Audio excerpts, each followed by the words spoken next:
के लिए क्या क्या करना पड़ेगा, तो देखो सबसे पहले अपन लेते हैं क्या, n और n यानी 2n, और इसमें आप पूरी चीज़ें अपन समझेंगे आराम से, 10-15 मिनट में हो जाएगा।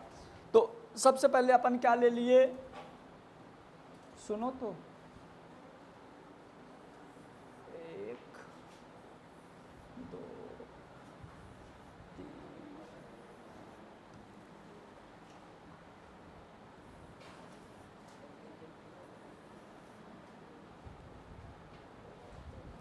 यहाँ पे अपन ने ले लिया बेटा, पहले देखो सबसे पहले हमने ले लिया ये जाइगोट 2n,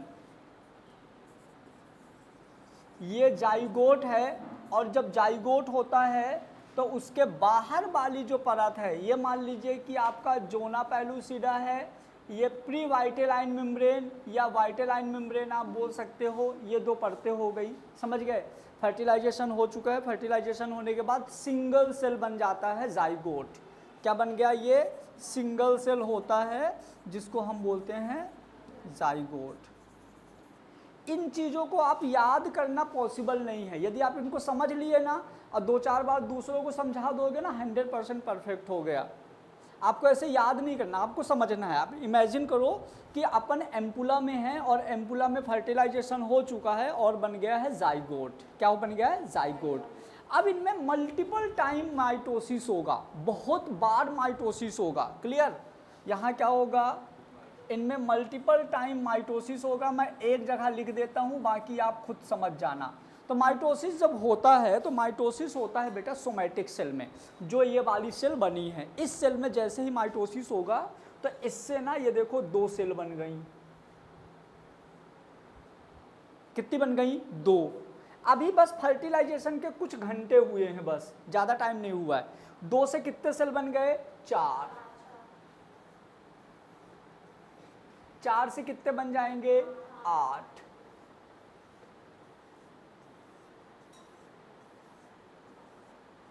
ये 8 सेल बन गए। बताऊं इस सेल को, एक हम आगे पढ़ने वाले हैं सेकेंड चैप्टर में, ZIFT। ये आपके बोर्ड एग्जाम में बहुत बार पूछा जाता है और नीट में भी पूछा जाता है।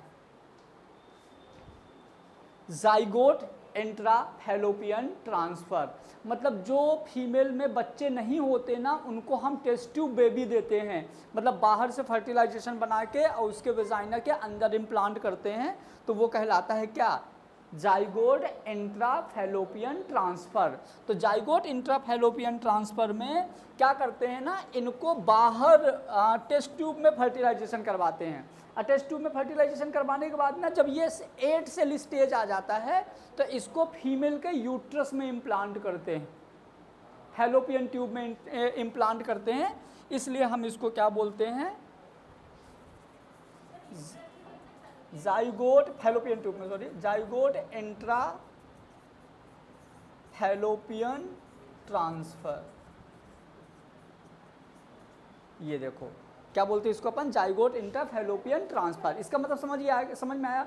मतलब क्या होता है, जो 8 सेल, मैंने इसीलिए 8 सेल बनाया, तो जो 8 सेल स्टेज होती है, इसको क्या करते हैं, बाहर टेस्ट ट्यूब में फर्टिलाइजेशन करवाए। अब फर्टिलाइजेशन करने के बाद मशीन से उसको हम मेजर करते हैं कि यार पहले सिंगल सेल थी, जैसे ये 8 सेल बनती है, 8 से 16 के बीच, क्योंकि एग्जैक्ट आपने 8 देखा, अब देखते देखते हो सकता है डिवाइड हो जाए, तो 8 से 16 के बीच इसको हम कहाँ डाल देते हैं, फैलोपियन ट्यूब में। ये हम बाद में देखेंगे सेकेंड, इसके बाद वाले चैप्टर में।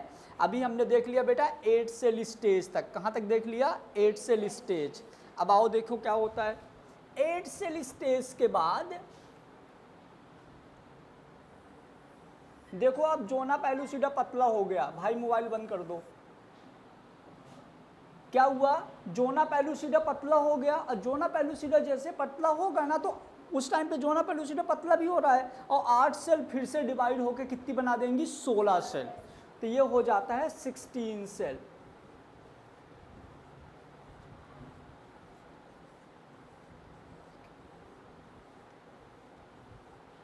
ये होता है 16 सेल। आपके नीट एग्जाम में ये सवाल भी आ चुका है।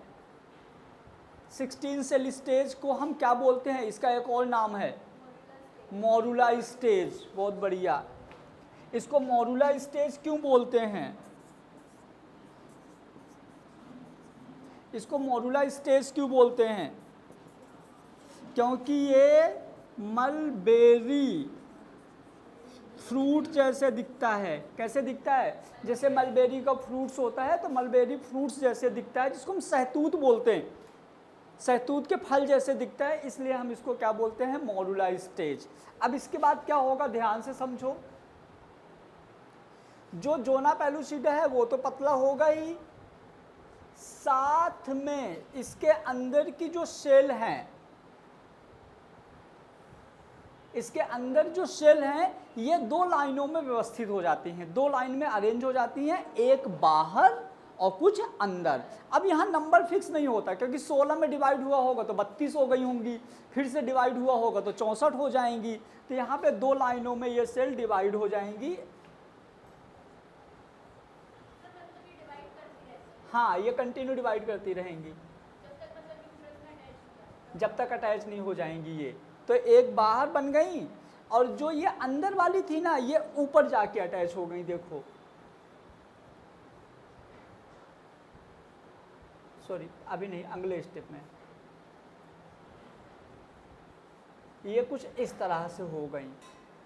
तो जो मॉरुला स्टेज में जो बहुत सारी सेल थी कुछ ऐसे अटैच हो गई, तो बाहर वाली को हम बोल देंगे आउटर सेल मास, अंदर वाली को क्या बोलेंगे?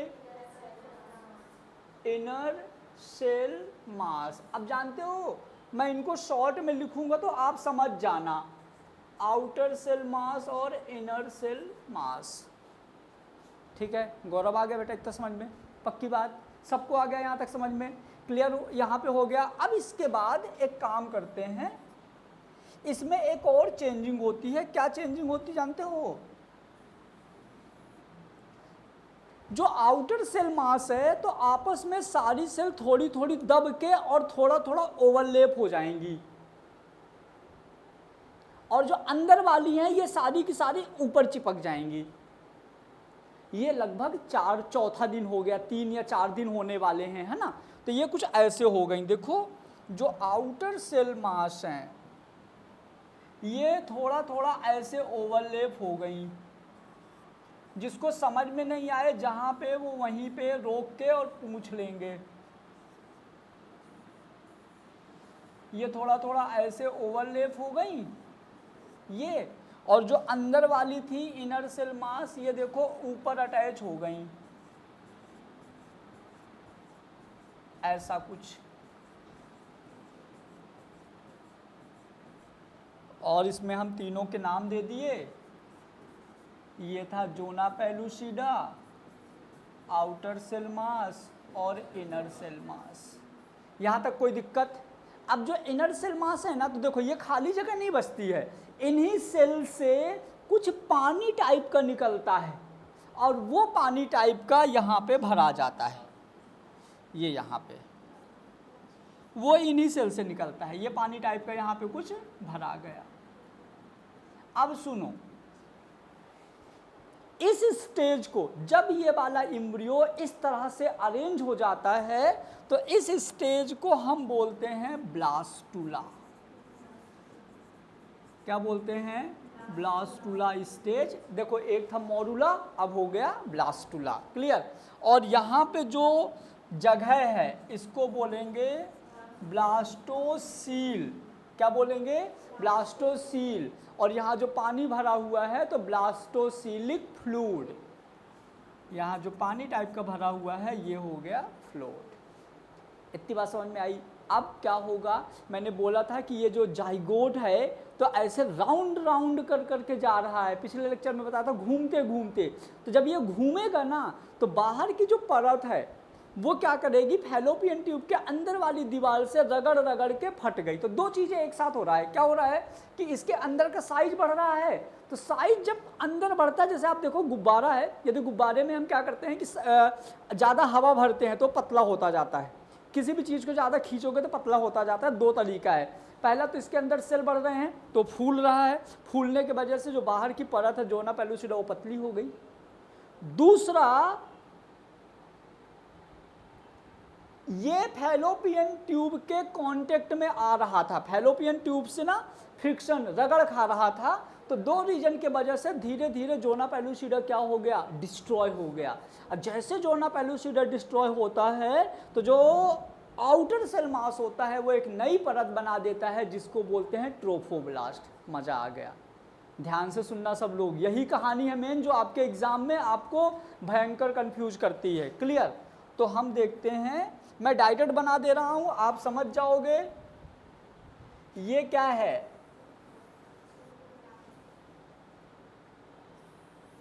ये बेटा ट्रोफोब्लास्ट है, गोला क्यों नहीं बन पा रहा, ये ट्रोफोब्लास्ट है।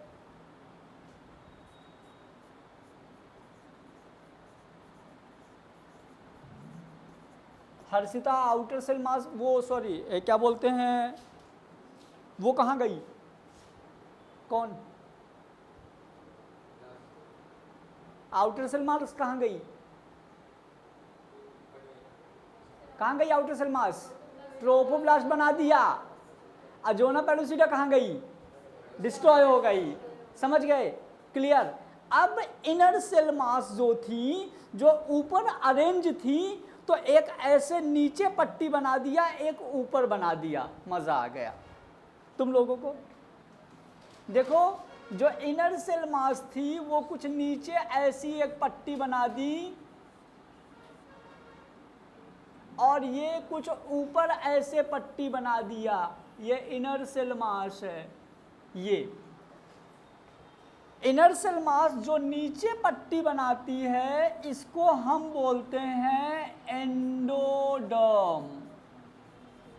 क्या बोलते हैं? एंडोडर्म। जो ऊपर ये सेल टाइप की जो लेयर बन गई इसको हम बोलते हैं एमनियो।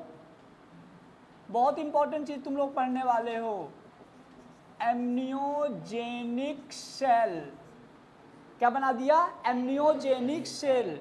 और यहाँ कुछ फ्लूइड भरा गया, इसको हम बोलेंगे एमनियोटिक फ्लूइड। इतना समझ में आ गया? पक्की बात, इतना आ गया। चलो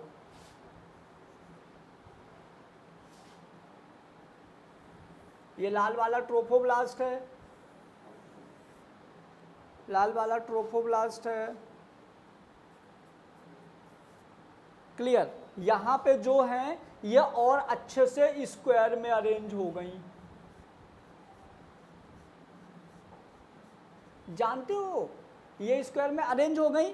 अब इन्हीं के ऊपर एक और लेयर बनती है, इन्हीं के ऊपर एक और लेयर बनती है।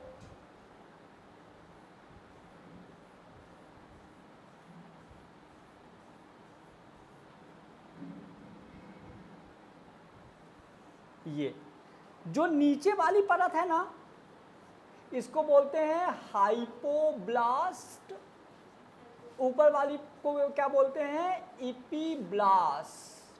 जो ऊपर वाली होती है ये एक्चुअल में एक्टोडर्म बनाती है और ये बनाती है एंडोडर्म। समझ गए? उसी टाइम पे ये तो अपना चल ही रहा है, ये कहानी तो अपनी कंटिन्यू चली रही है।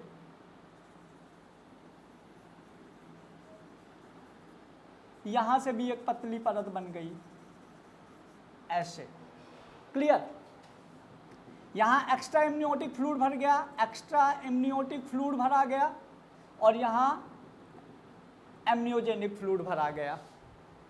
समझे? अब क्या होगा, ध्यान से सुनेंगे। इनमें से कोई एक सेल, जैसे ये यहाँ पे बहुत सारी सेल्स है ना, इनमें से कोई एक सेल बड़ी होती है, ये कुछ ऐसा बनाएगा, देखो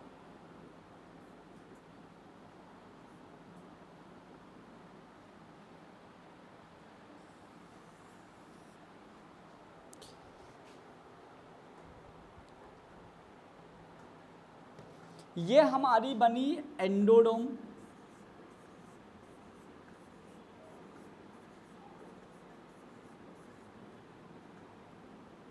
ये क्या बना? एंडोडर्म।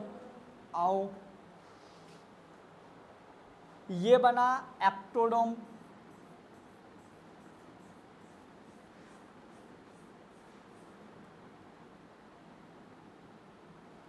ये बना एक्टोडर्म।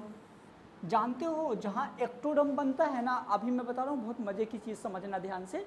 जहाँ एक्टोडर्म बनता है तो एक्टोडर्म के किसी भी एक एंड में ऐसा स्ट्रीक उभार टाइप का निकल जाता है, वो चाहे इधर निकल जाए चाहे इधर निकल जाए। तो इधर पे जैसे मान लो मैंने मान लिया कि इधर निकल गया एक ऐसा छोटा सा उभार टाइप का, ये इसको हम बोलेंगे प्रिमिटिव स्ट्रीक। जो प्रिमिटिव स्ट्रीक होता है इसके अपोजिट डायरेक्शन में हेड बनता है। तो प्रिमिटिव स्ट्रीक यदि इधर है तो इधर साइड एक ऐसा प्लेटेड स्ट्रक्चर बन जाएगी,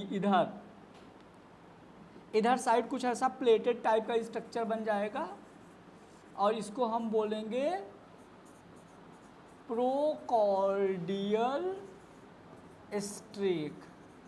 और जहाँ प्रिमिटिव स्ट्रीक बनती है ना उसके अपोजिट डायरेक्शन में हेड बनता है और इधर साइड बन गया हेड वाला पार्ट बच्चे का। तो जब यदि इधर हेड बना तो इधर बन जाएगा टेल, मतलब इधर पैर बन जाएगा, इधर सर। अब ये सर देखो कहाँ साइड हो गया, वेजाइना साइड। तो ये वाला बच्चा जो आगे डेवलप होगा ना, तो ये बच्चा आगे डेवलप होके क्या बनाएगा पता है, ये वाला जो बच्चा, ये वाला जो ये वाली स्ट्रक्चर है, जैसे ही आगे डेवलप होगी तो ये वाला बच्चा सीधा पैदा होगा, क्योंकि सर इधर है, वेजाइना से सर बाहर निकलेगा तो ये बच्चा सीधा हो जाता है। कई बार होता है ये स्ट्रीक इधर बन जाता है तो हेड इधर बनेगा, तो पैर इधर बनेगा, तो पैर बाहर आएगा बच्चे का तो बच्चा उल्टा हो गया। कई बार बोलते हैं ना बच्चा सीधा पैदा हुआ कि उल्टा पैदा हुआ, तो जो बच्चा सीधा और उल्टा पैदा होता है उसकी ये कहानी है। नहीं सुना क्या? उल्टा, हाँ दिक्कत होती है, गर्दन कई बार फंस जाती है बच्चे की, है ना। तो ये हो गया। कभी कभी जानते हो क्या होता है, ये प्लेट सेंटर में बन जाती है और यदि ये प्लेट सेंटर में बनेगी तो जानते हो बच्चा ना आड़ा, मतलब बच्चा ना उल्टा ना सीधा, वो ऐसा हो जाता है। देखो बच्चे का सर बाहर आया पहले तो सीधा, बच्चे का पैर बाहर आया तो उल्टा। कई बार बच्चा ऐसा हो जाता है क्योंकि देखो ना इधर क्या बनेगा, प्रिमिटिव स्ट्रीक, तो हेड बनेगा यहाँ, तो टेल बनेगा यहाँ, तो ये बच्चा कैसे हो गया, ऐसे हो गया ना, तो ये हो जाता है आड़ा। तो जो बच्चा उल्टा होता है सीधा जो पैदा होता है उसकी यही कहानी। क्लियर हुआ कि नहीं? अब सुनना, जो प्रिमिटिव स्ट्रीक बनी है ना, ये अपने नीचे कुछ पानी टाइप का मटेरियल सिक्रीट करती है और यहां से एक नई परत बन जाती है ऐसी, यहां से एक नई परत बन जाती है जिसको हम बोल देते हैं मीजोडर्म। क्या बोल देते हैं? मीजोडर्म। तो आप देख पा रहे होगे कि 3 परतें बन गई। कौन कौन सी? Ecto, endo, meso. ये तीनों परत मिलकर हमारा पूरा शरीर बनाती है। तब हम क्या करते हैं, नेक्स्ट स्टेप में डायरेक्ट ये तीनों परत ले लेते हैं। क्लियर? वैसे और भी कहानी है, एमनियोजेनिक फ्लूइड है, एमनियोटिक सेल है। ये एमनियोसिंथेसिस के टाइम पे यहाँ जो फ्लूइड भरा होता है ना, इसी फ्लूइड को निकाल के पता करते हैं कि बच्चे में कोई बीमारी तो नहीं है, कोई सिंड्रोम्स तो नहीं है, बच्चा लड़का है या लड़की है, ये सारी चीज़ें ये फ्लूइड निकाल के पता करते हैं। तो इतना डीप अभी जाने को अपने को ज़रूरत नहीं है। क्लियर हुआ? तो हम डायरेक्ट ये प्लेट लेते हैं। आओ, हाँ जी, एक्टोडर्म से जो सिक्रीशन होता है वो मीजोडर्म बनाता है। ऊपर परत है, वो कुछ परत मटेरियल निकालती है और वो उसके नीचे जमा हो जाता है तो वो मीजोडर्म बना देता है। क्लियर हुआ? आओ, अब देखो ऊपर का कलर क्या था एक्टोडर्म का? एक्टोडर्म वाइट, एक्टोडर्म वाइट थी, ठीक है। तो देखो इस तरह से 3 परतें बन गई बेटा। एक ऊपर बन गया, ये कौन सा? एक्टोडर्म।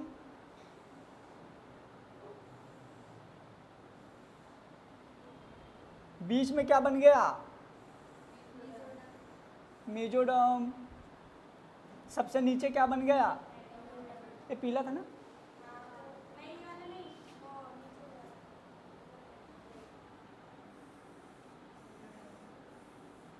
ये एक ऊपर उभार था,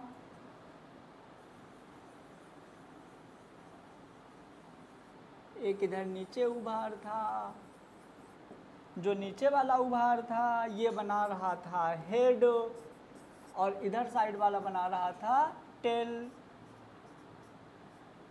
मैं एक बार नाम लिख देता हूँ, एक्टोडर्म,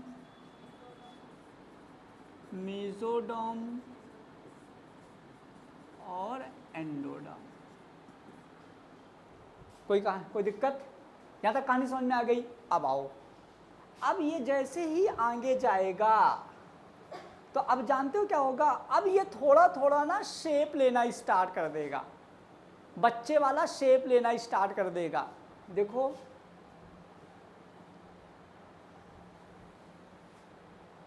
ये क्या हो गया, कलर से याद रखना। शिवानी कौन सा कलर, क्या है ये जो व्हाइट कलर वाला? एक्टोडर्म। इसके बाद वाला क्या था? फिर क्या था? फिर यहाँ पे ना थोड़ा सा ऐसे एलेंटॉइस टाइप का बन जाता है, और ये वाला मैंने याद है मतलब क्या, जब बच्चा पैदा होता है तो देखोगे एक थैली में पैक रहता है और यहाँ फ्लूइड भरा रहता है, और इसी फ्लूइड की वजह से बच्चा माँ के पेट में आसानी से तैरता रहता है, नहीं तो ज़्यादा भारी लगे, इसलिए बच्चे का जितना वेट होता है ना, इस फ्लूइड के वजह से वो रियल वेट से कम फील होता है। क्लियर? अब सुनना और मज़े की बात, एक्टो, मीजो, एंडो।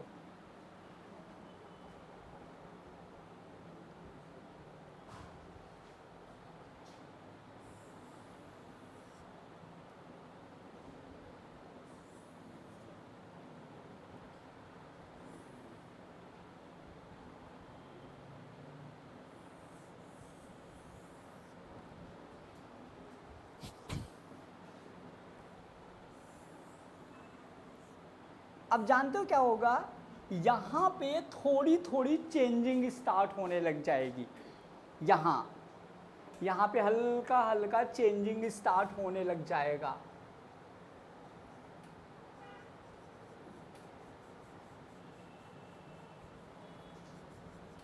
ये जो बन रहा है ना, ये इसका और इसका दोनों का कॉम्बिनेशन होता है, कुछ ऐसी चीजें बन जाएंगी।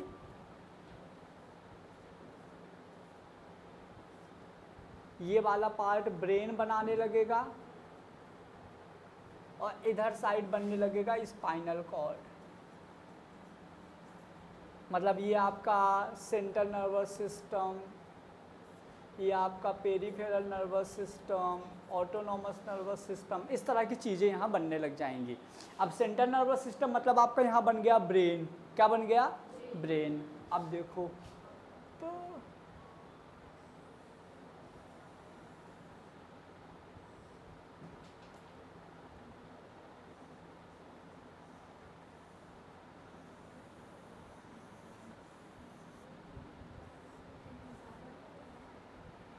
अब बोलो बेटा,